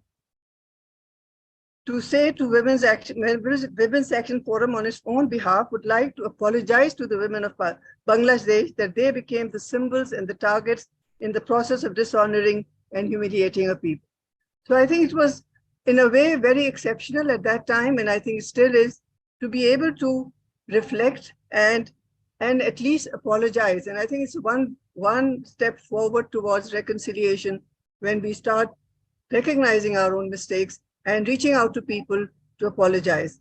But of course, the larger picture, as Ela Gandhi said, as well as Kanak said, the larger picture is how much willingness there is from the political process and the political will to take this forward. But I think the political will, as we all know, discourse on such issues, discussion, reflection, and continuous one, a persistence one. I mean, I can tell you from the experience of our own struggle for women's rights in Pakistan, it's when the issues are repeated and raised and dimensions discussed and the discourse taken to a larger scale that it starts having an impact. Because we all know that all the punitive measures that we take to address injustices have not really borne much results. So we now have to look at other ways of doing it, and the experience of Sri Lanka with their commissions, experience of Nepal after 10 years of Maoist struggle. All these do show that there are spaces that we need to work towards. And with that, I would like to say that this has been an extremely rich discussion, timely, and we need to continue with it on the issues of accountability, on the issue of repentance, and how do we take those points, those dimensions forward as initiatives that the society, and towards moving society towards understanding its own weaknesses in dealing with people who are on the margins. So with that, I'd like to thank, and Veena, this has been an extremely, I think you curated it well, and the whole group has done wonders. Thank you, Shailaja, and thank you all the speakers, and Sumi for your songs. Thanks. On behalf of Sapan. Thank you, Rani. Thanks, Kaur. Thank you so much for those closing remarks. One last time, before we close, we request you to please consider donating using the link in the chat. We appreciate any amount. Your donation is tax deductible. Someone on our team will put the link in the chat box once again. Thank you. Also, we cannot emphasize enough the importance of your feedback regarding this event. To further our cause, please find the link to the feedback form in the chat. Before we end, a huge thanks to all our participants, everyone who made this event possible, and everyone who's watching. Besides those... Sorry, Yeah, Shailaja, just Veena? before people peel off, just asking everyone to turn on their camera so we can take a group picture. Oh, yes, please do turn on your cameras. Thank you.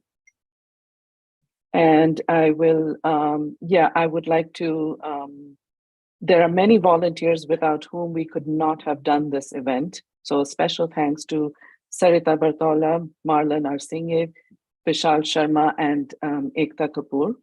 Thank you, and we look forward to seeing you next time. Remember to fill the feedback and to contribute. Thank you so much. Goodbye. Thank you. I'm just waiting for all the pictures so we can get a photo before we, and Sneha, we forgot to mention